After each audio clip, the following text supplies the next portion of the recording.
Hello students, चलिए start करते हैं चैप्टर 10 सर्कल का इंट्रोडक्शन पार्ट इस वीडियो में करेंगे। मैं यहाँ पे मोस्ट इंपॉर्टेंट चीज़ जो है इंट्रोडक्शन चैप्टर की, सर्कल चैप्टर की, वो बताऊँगा। उन्हीं का यूटिलाइजेशन हमारा कंप्लीट चैप्टर के अंदर होगा।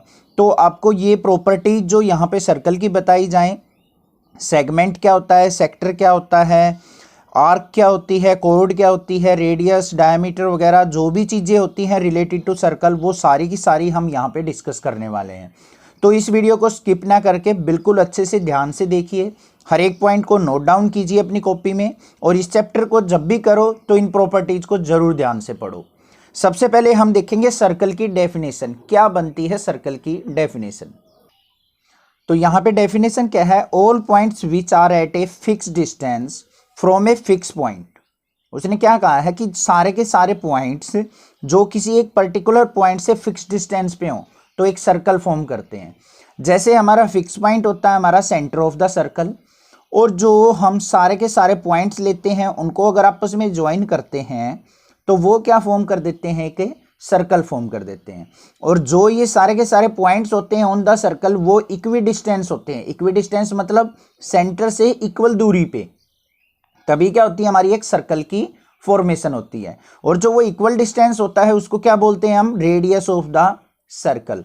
अब रेडियस ऑफ सर्कल कहीं से भी ले लो इक्वल ही होता है, तो इसीलिए कहते हैं कि एक फिक्स पॉइंट से एक जो हमारे मल्टीपल पॉइंट्स होते हैं इक्वल डिस्टेंस पे, उनको अगर ज्वाइन करते हैं तो वो एक सर्कल फॉर्म कर लेते हैं।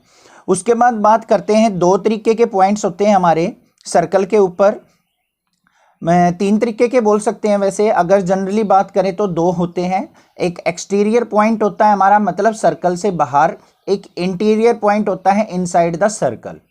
ठीक है, आउटसाइड द सर्कल वाले को हम बोलते हैं एक्सटीरियर पॉइंट, और जो हमारा इनसाइड द सर्कल होता है ये होता है हमारा इंटीरियर पॉइंट।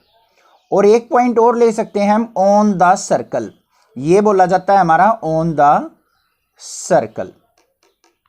तो हमारे 3 पॉइंट्स हो सकते हैं, एक एक्सटीरियर, एक इंटीरियर और एक ऑन द सर्कल। जनरली हम 2 पॉइंट्स के बारे में पढ़ेंगे।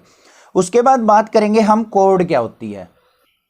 कोड की डेफिनेशन की बात करें तो क्या होती है, एक लाइन सेगमेंट होता है joining 2 points on the circle. जो सर्कल के ऊपर लिए गए 2 पॉइंट्स को ज्वाइन करने का काम करती है उसको कहते हैं हम कोड। अब जैसे मान लिया हमारे पास कोई भी एक सर्कल है, इसके ऊपर 2 पॉइंट ले लिए, एक पॉइंट ये ले लिया मैंने, एक पॉइंट ये ले लिया। तो इन दोनों पॉइंट्स को अगर मैं ज्वाइन करता हूं तो ये ए बी क्या हो जाएगी हमारी, ए बी इज ए कोड हो जाएगी। आई होप आपको समझ में आ गया। लॉन्गेस्ट कोड क्या होती है हमारी सर्कल की, डायमीटर। जो हमारा डायमीटर होता है उसको बोला जाता है लॉन्गेस्ट कोड of the circle, A B. तो ये क्या हो जाएगा हमारा, डायमीटर हो जाएगा, और ये क्या बोली जाएगी साथ में, लॉन्गेस्ट कोड। आई होप ये भी आपको समझ में आ गया होगा कोड क्या चीज़ होती है, किस तरीके से हम ड्रॉ करते हैं। डायमीटर क्या होता है, डेफिनेशन अगर बात करें तो लॉन्गेस्ट कोड of the circle is called diameter. ठीक है, और रेडियस की अगर बात करें तो रेडियस क्या होता है हमारा, रेडियस ऑलवेज इक्वल टू होता है हमारा डायमीटर डिवाइडेड बाय 2 के इक्वल। ये क्या होता है हमारा, डायमीटर का अगर हाफ कर दें तो हमारा क्या आ जाता है, रेडियस ऑफ द सर्कल आ जाता है। आई होप ये चीज़ें तो आपको पहले भी पता होंगी, और कुछ से अगर नहीं पता थी तो आपको पता चल चुकी हैं। अब कुछ नई चीज़ों के बारे में बात करते हैं हम। सबसे पहले बात करेंगे आर्क क्या चीज़ होती है। अगर आर्क की डेफिनेशन की बात करें तो हम क्या बनती है, piece of circle between 2 points. हमारा कोई भी एक सर्कल है, ये हमारा क्या हो गया, सर्कल है, उसके अगर ऊपर हम 2 पॉइंट्स लेते हैं, ये पॉइंट हो गया हमारा ए और ये पॉइंट हो गया हमारा बी। तो इन दोनों पॉइंट्स के बीच का जो पीस होगा, मतलब ए से बी तक, ये क्या कहलाएगी हमारी, आर्क कहलाएगी। ऑन द सर्कल की बात कर रहा हूं मैं, ना कि इनके बीच की लाइन की। तो आर्क होगी हमारी, देखो, piece of circle between 2 points, 2 points के बीच में सर्कल का पीस। अगर मैं इसकी बात करूं तो ये किस तरीके की शेप लेगा हमारा, एक तो ये पॉइंट हो गया ए बी, इस तरीके से भी हो सकती है, और इसको अगर मैंने कट कर दिया तो ये नीचे से भी बन गई, ये होगी हमारी ए और बी, इस तरीके से भी बन सकती है। नीचे वाली आर्क भी हो सकती है, ऊपर वाली भी हो सकती है। अब इसी बेसिस पे हमारी 2 तरीके की आर्क होती हैं, एक मेजर आर्क होती है, एक माइनर आर्क होती है। माइनर में मीन्स होता है छोटा, मेजर मीन्स होता है बड़ा। तो यहां पे ये क्या हो जाएगी हमारी माइनर आर्क बोली जा सकती है, और ये जो होगी ये क्या बोली जा सकती है हमारी मेजर आर्क। आई होप आपको दोनों आर्क का मतलब समझ में आ गया है कि आर्क क्या है, माइनर आर्क कौन सी होगी, मेजर आर्क कौन सी होगी। इसके बाद हम बात करेंगे सरकमफ्रेंस क्या चीज होती है।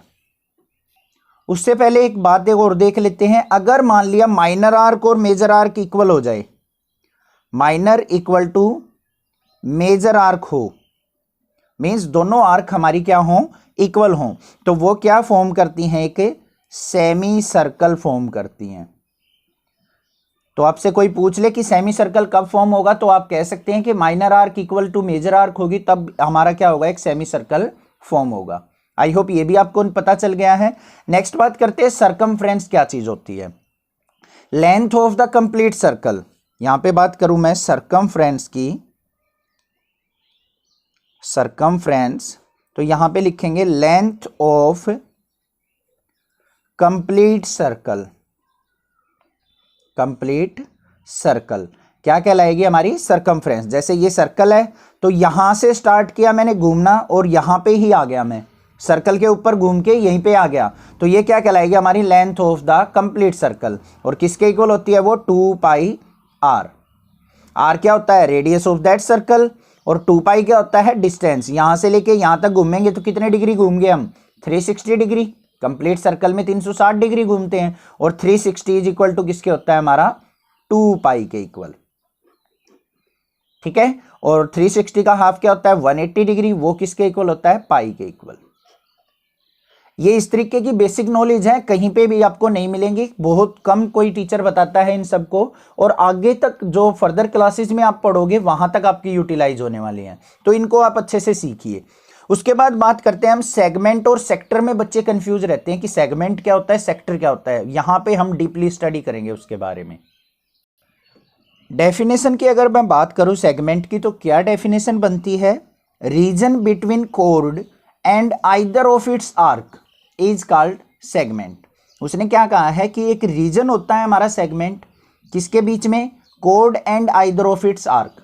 आइदर ऑफ इट्स आर्क का मतलब आर्क हमारी दो तरीके की होती है, हमने अभी पढ़ा था, एक तो मेजर आर्क होती है और एक माइनर आर्क होती है। तो जो हमारी सर्कल के अंदर कोर्ड होती है और आर्क बनती है, उनके बीच के रीजन को हम कहते हैं सेगमेंट। अब यहां पे एक एग्जांपल से समझेंगे, तो मान लिया ये हमारा क्या है, एक सर्कल, इसके ऊपर मैंने 2 पॉइंट्स ले लिए ए बी। ए बी हमारी क्या है, एक कोर्ड है। ठीक है, कोर्ड तो आ गई हमारी। अब हमने आर्क देखनी है, यहां पे ए से लेके बी तक क्या है, एक आर्क है। ए से लेके ये भी बी तक क्या है, एक आर्क है। तो हमारी दो तरीके की आर्क है, ये माइनर आर्क होगी, छोटी आर्क, ये मेजर आर्क बोली जाएगी, बड़ी आर्क। तो मेजर आर्क जो बनाएगी वो मेजर सेगमेंट फॉर्म करेगी।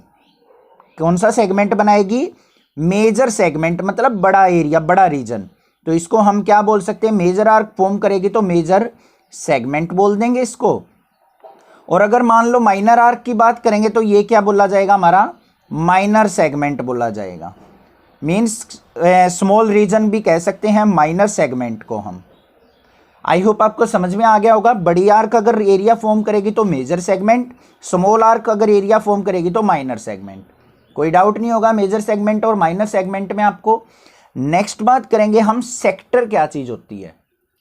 तो अब सेक्टर की अगर डेफिनेशन की बात करो तो मैं ध्यान से देखते हैं क्या है, region between arc and 2 radii is called sector.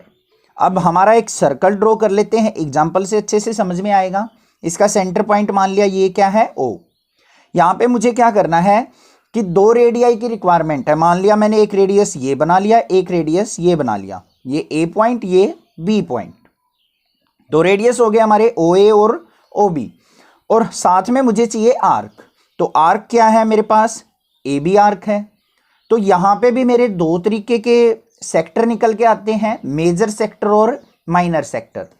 ये हमारी ए बी आर्क है, ए बी क्या है, स्मॉल आर्क है। ऊपर से अगर मैं बात करूं तो बड़ी आर्क है, मेजर आर्क।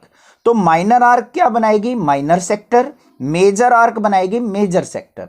ठीक है, तो ये जो एरिया होगा हमारा, ये बोला जाएगा हमारा माइनर सेक्टर। ये क्या हो जाएगा, माइनर सेक्टर, और ऊपर वाली बड़ी आर्क जो फॉर्म करेगी इसको बोलेंगे हम मेजर सेक्टर। आई होप आपको कोई भी डिफरेंस कोई भी डाउट नहीं होगा अब सेगमेंट और सेक्टर में किस तरीके से फॉर्म होती हैं। सेगमेंट हमारा किससे, कोड और आर्क से बनता है। सेक्टर हमारा रेडियस, दो रेडियाई और आर्क से फॉर्म होता है। क्लास 10th में भी इसका बहुत ज्यादा यूज होने वाला है। सर्कल का पूरा कंप्लीट चैप्टर है, तो इस इंट्रोडक्शन को तो बिल्कुल भी स्किप ना करते हुए बहुत अच्छे से समझना है आपको, इसलिए मैं थोड़ा सा टाइम ज्यादा दे रहा हूं यहां पे। उसके बाद अगर हम बात करें, कुछ प्रॉपर्टीज आ जाती हैं हमारी सर्कल से रिलेटेड, वो देखते हैं क्या है। तो सबसे पहली प्रॉपर्टी जो आती है वो क्या है, equal code of a circle makes equal angle at the centre. उसने क्या कहा है, अगर मान लिया हमारे पास एक सर्कल है, ये सर्कल हो गया, और यहां पे अगर मैं दो कोड ड्रॉ करता हूं, मान लिया एक कोड मैंने ड्रॉ कर दी ये ए बी, एक और कोड ड्रॉ कर दी मान लिया मैंने सी डी, और दोनों को मैंने बोल दिया इक्वल है, ए बी इक्वल टू क्या है सी डी। तो दोनों की दोनों आर्क जो हैं, ये हमारी कोड जो हैं, इक्वल एंगल फॉर्म करेंगी एट द सेंटर। तो ये सेंटर पॉइंट हो गया ओ, तो एक एंगल बन गया हमारा ये ए ओ बी, हमेशा इक्वल होगा हमारा किसके, सी ओ डी के। तो ये इसके बेसिस पे हम कह सकते हैं कि angle A O B always equal to होगा एंगल सी ओ डी। इन प्रॉपर्टीज का यूज कहाँ पे होगा, अब मान लिया कोई भी हम थ्योरम प्रूव कर रहे हैं और हमें बोल दे कि ए बी और सी डी कोड इक्वल है, तो हमें एंगल्स अगर इक्वल लेने हो, इन दोनों को कॉन्ग्रुएंट प्रूव करना हो, तो इस एंगल को हम डायरेक्टली इक्वल लिख सकते हैं, क्योंकि इक्वल कोड क्या करती है, सेंटर पे इक्वल एंगल फॉर्म करती हैं। तो वहां पे इनका प्रॉपर्टीज का यूटिलाइजेशन होगा। नेक्स्ट बात करते हैं सेकंड प्रॉपर्टी की। सेकंड प्रॉपर्टी है हमारी perpendicular from centre of a circle. अगर सेंटर ऑफ सर्कल से हम परपेंडिकुलर ड्रॉ करते हैं टू ए कोड, किसी भी कोड के ऊपर बाइसेक्ट द कोड, तो वो परपेंडिकुलर उस कोड को बाइसेक्ट करता है, मतलब दो इक्वल पार्ट्स में डिवाइड करता है। अब मान लिया हमारे पास ये सर्कल है, इसके ऊपर कोड मान लिया क्या है ए बी, और ये हमारा सेंटर है। सेंटर से मैंने अगर ए बी के ऊपर परपेंडिकुलर ड्रॉ किया, ये मान लिया क्या है, ये ओ पॉइंट था, ये मान लिया क्या कर देते हैं हम, डी पॉइंट मान लेते हैं। तो क्या होगा, जो ये परपेंडिकुलर है ए बी कोड को बाइसेक्ट करेगा, मतलब इक्वल पार्ट्स में डिवाइड करेगा। तो यहां पे क्या हो जाएगा, A D equal to B D के इक्वल। ये प्रॉपर्टी है हमारी, अगर सेंटर से कोड पे कोई परपेंडिकुलर है तो वो कोड को बाइसेक्ट करता है। आई होप सेकंड प्रॉपर्टी भी आपको अच्छे से क्लियर हो गई होगी। नेक्स्ट देखते हैं अपनी थर्ड प्रॉपर्टी, एंगल से रिलेटेड। थर्ड प्रॉपर्टी क्या है, angle subtended bye arc at the centre is double the angle on the circle. उसने क्या कहा है, अगर कोई आर्क सर्कल के ऊपर एंगल बनाती है तो सेंटर वाला एंगल उस एंगल का डबल होता है। मोस्ट इंपॉर्टेंट प्रॉपर्टी है ये, आपको थोड़ा सा फिगर से समझ में आएगी किस तरीके से मैं इसको बता रहा हूं। मान लिया हमारे पास ये सर्कल है, ये इसका सेंटर पॉइंट है ओ पॉइंट, ठीक है। अब आर्क बनानी है तो मान लिया क्या है, ये आर्क बन गई हमारी, ये पॉइंट ले लेते हैं हम ए, ये पॉइंट मान लेते हैं बी। तो ये हमारी क्या होगी, मेजर आर्क, ये होगी हमारी माइनर आर्क। तो अगर मेजर आर्क जो है हमारी ऑन द सर्कल मतलब सर्कल के ऊपर, ये अगर एंगल फॉर्म करती है, मान लिया थीटा एंगल है कोई, ठीक है, तो सेंटर पे जो एंगल होगा ना वो उसका डबल होगा, मतलब ये 2 थीटा होगा। मीन्स अगर ये 30 डिग्री है ऊपर वाला, तो नीचे कितना डिग्री हो जाएगा, 60 डिग्री। तो ऑन द सर्कल का सेंटर पे एंगल क्या होता है, डबल होता है। ये होती है हमारी property number third. I hope आपको समझ में आ गई होगी फिगर से कि सेंटर पे बने हुए एंगल जो होते हैं वो डबल होते हैं ऑन द सर्कल के कंपैरिजन में। क्लियर है। नेक्स्ट देखते हैं अपनी फोर्थ प्रॉपर्टी क्या है एंगल से रिलेटेड। नेक्स्ट प्रॉपर्टी है हमारी angle in same segment of circle are equal. Same segment में बने हुए एंगल्स हमेशा क्या होते हैं, इक्वल होते हैं। तो इसका मतलब क्या है, मान लिया हमारे पास एक सर्कल है, यहां पे ये मान लिया हमारे पास दो आर्क हैं, ये रेडियस हैं ओ ए और ओ बी। मान लिया एक एंगल मैं फॉर्म करता हूं, ये एंगल इस तरीके से, और इसी दोनों के दोनों रेडियस पे एक एंगल फॉर्म होता है, मान लिया हमारा ये एंगल। तो ये और ये एंगल दोनों के दोनों देखो किसके ऊपर है, सेम सेगमेंट के ऊपर बने हुए हैं। ये भी ए बी ओ ए और ओ बी के ऊपर बना है ये एंगल, ये मान लिया सी है, ये डी है, तो angle C always equal to किसके होगा, एंगल डी के होगा, ये बोला है उसने। सेम सेगमेंट में बने हुए एंगल हमेशा इक्वल होते हैं। समझ में आ गई बात। नेक्स्ट बात करेंगे हम साइक्लिक क्वाड्रिलेटरल की, ये भी मोस्ट इंपॉर्टेंट चीज है। अब यहां पे एक प्रॉपर्टी बनती है साइक्लिक क्वाड्रिलेटरल की, वो क्या है, sum of pair of opposites angle is 180 degree. अगर मान लिया अपोजिट एंगल्स का सम क्या हो, 180 डिग्री हो, तो हम उसको साइक्लिक क्वाड्रिलेटरल बोलते हैं। और अगर हमें कोई साइक्लिक क्वाड्रिलेटरल ऑलरेडी दे दे तो हमें पता है कि उसके अपोजिट एंगल का सम क्या होगा, 180 डिग्री। तो मान लिया हमारे पास क्या है, एक सर्कल है, इसके अंदर मैं एक क्वाड्रिलेटरल फॉर्म करता हूं, ये मान लिया मैंने क्वाड्रिलेटरल फॉर्म कर दी ए बी सी डी। और अगर मान लिया हमें ये बोल दे कि ए बी सी डी एक साइक्लिक क्वाड्रिलेटरल है, तो इसका मतलब क्या है, angle B plus angle D always equal होगा किसके, angle C plus angle A के, और इनका सम इज इक्वल टू क्या होगा, 180 डिग्री। मतलब b प्लस डी का सम 180 होगा और c प्लस ए का सम भी 180 डिग्री होगा। ठीक है, ये मतलब है साइक्लिक क्वाड्रिलेटरल का।